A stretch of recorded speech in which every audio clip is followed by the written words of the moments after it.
So winter is one of our favorite times because that means we all get to go to Jingle Ball.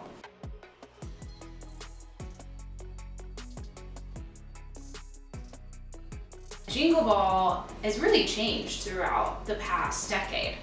Really how it started was local radio stations would create this big concert at their local, usually arena, and they would hire artists to come in, usually between 3 and 5 artists to come perform a few songs that then they were promoting to radio, but they also got to perform it in front of a live audience. Historically, radio stations have hosted their own Jingle Balls, but now iHeartRadio owns most of the radio stations throughout the United States, and they have them across all of the major cities in America. So the cities for this year's Jingle Ball are Dallas, LA, Chicago, Detroit, New York, Boston, Washington, D.C., Philadelphia, Atlanta, Tampa, and Miami. If you want to go to a Jingle Ball, there's probably one near you. Yeah, they go to a lot of the major cities. We're in Nashville. Unfortunately, they don't come here. We go to the Atlanta. I've been to the Atlanta one the past 5 years maybe. And it is a lot of fun for people who maybe don't go to as many concerts, or you have a lot of artists that you love and you only have to pay for one ticket and you get to see so many artists at once, which is cool.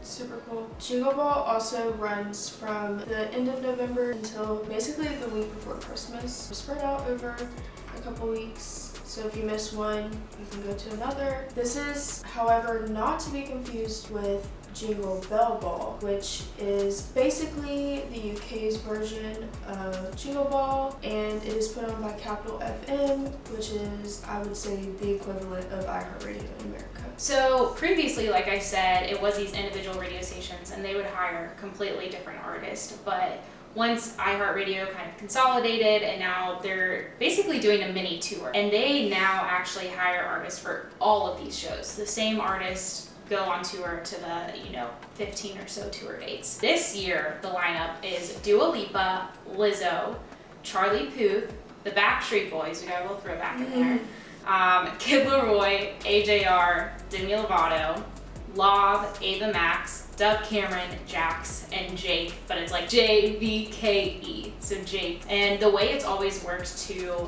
is that the baby artist goes first, and usually they sing their number one hit, maybe one other song, and then the second smallest artist will come on, and you go in that order until the headliners come on, which will be the Dua Lipa, Lizzos of the world each year. And they will perform, depending on how many artists they actually take on tour. The first artist probably performs 2 songs. The very last top artist probably performs around 5 to 7. This really depends each year. They kind of switch it around. One thing that I have seen that's really cool that Jingle Ball does is they've set it up so the time in between artists is kept really short. So they are actually turning over the stage very quickly. And so it is a lot of music. There's not a lot of downtime during the show, which is really nice. Also, in this show, of course, they're gonna have costumes and stuff like that, but there aren't a lot of props or pyrotechnics or confetti or anything like that, just so that they can keep this show, going and move very quickly.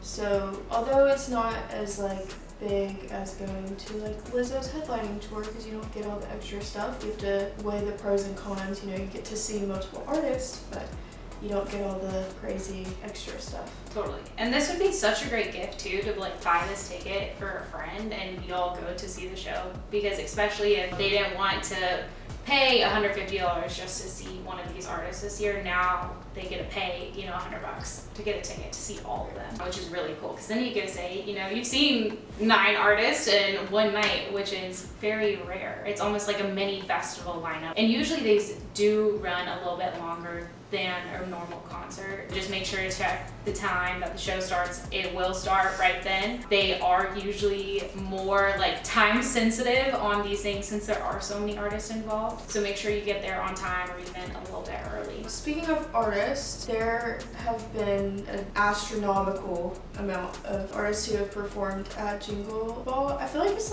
almost kind of a rite of passage. I totally agree. It is very interesting how even a lot of people too started doing Jingle Ball when they were a baby act, and then they slowly Right. kind of get moved up to the higher slots, which is cool. So everyone from Taylor Swift, Ed Sheeran, One Direction, Shawn Mendes, Niall Horan, 5 Seconds of Summer, the list goes on and on. Anyone you can think of has probably played Jingle Ball. Some of the artists that I've personally seen at Jingle Ball in the past probably 5 to 10 years, DNCE, Nick Jonas also performed, which was kind of cool because they got to perform together. And then I've seen everyone from like Shawn Mendes to Camila Cabello. Charlie Puth has performed on Jingle Ball more years than I think anyone. I think every single year I've gone, he's played.